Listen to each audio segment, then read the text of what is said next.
जी हाँ बच्चों, बहुत बहुत स्वागत करता हूँ। मैं रोहित सर, बायोलॉजी बायोलॉजी वाले। आज आपको हम पढ़ाएंगे बायोलॉजी। बायोलॉजी के एक महत्वपूर्ण टॉपिक उत्सर्जन के एक नेफ्रॉन नेफ्रॉन या विक्राणु, या हम कहते हैं इसे क्या कहते हैं भाई, विक्राणु कहते हैं, नेफ्रॉन कहते हैं, या कहेंगे कि जो वृक्क या किडनी को बनाता है या जो किडनी का निर्माण करता है, या कह दें कि जो किडनी का क्रियात्मक इकाई हो वो क्या है, उसका क्या कार्य है, तो नेफ्रॉन। नेफ्रॉन क्या होता है? सबसे पहले नेफ्रॉन को हम बोलते हैं वृक्क की क्रियात्मक इकाई।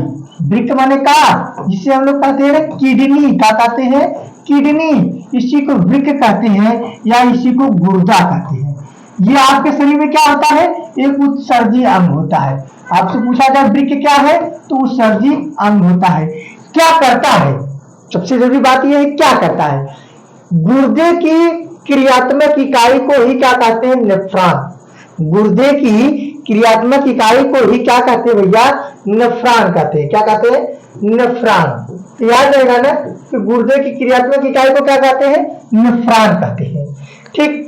और ये क्या करता है? जो रक्त में अपशिष्ट, अपशिष्ट मतलब गंदा, खराब, या जिसका कोई उपयोग नहीं है, इसको क्या करता है? बाहर निकालता है तथा मूत्र का भी निर्माण करता है। जो गंदे पदार्थ होते हैं इनको भी बाहर निकालता है तथा मूत्र का भी निर्माण करता है। साथ साथ नेफ्रॉन जो होता है वो किससे बना होता है, या नेफ्रॉन क्या होता है? नेफ्रॉन एक प्रकार का कह सकते हैं तंतु जैसा संरचना होता है जो वृक्क का निर्माण करता है। और नेफ्रॉन में फिल्टर होता है। फिल्टर क्या करता है कि उसको, उसमें से जो अपशिष्ट पदार्थ होते हैं उन्हें अलग करता है, जो अच्छा पदार्थ होता है उन्हें फिर ब्लड में भेज देता है। यानी कि जो फिल्टर का जो पाया जाता है उसे बोलते हैं ग्लोमेरुलस। ग्लोमेरुलस क्या होता है? यह नेफ्रॉन में एक फिल्टर होता है जो मूत्र को अलग करता है, या कह सकते हैं कि ब्लड से गंदे पदार्थों को अलग करता है। और नेफ्रॉन जो होता है वो गुर्दों में कितनी पाई जाती है, यानी एक गुर्दा में, एक किडनी में नेफ्रॉन की कितनी संख्या होती है? तो 10 से 12 लाख होती है। 10 से 12 लाख जो होते हैं वो नेफ्रॉन गुर्दे यानी किडनी का निर्माण करता है।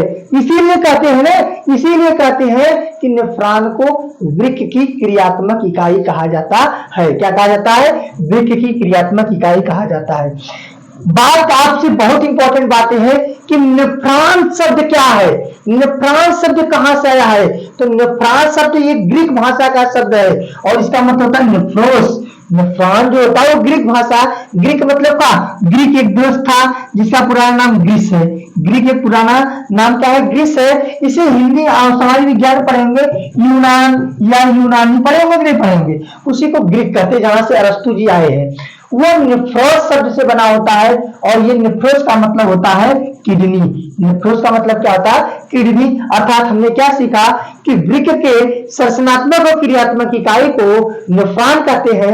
नेफ्रॉन मूत्र का निर्माण करता है और नेफ्रॉन अपशिष्ट पदार्थों को भी बाहर निकालता है। हमें समझ, अगर आपको, हमें ये लगा होगा कि आपको समझ में आएगा, और आई होप आपको आया भी होगा और आप शेयर भी करेंगे।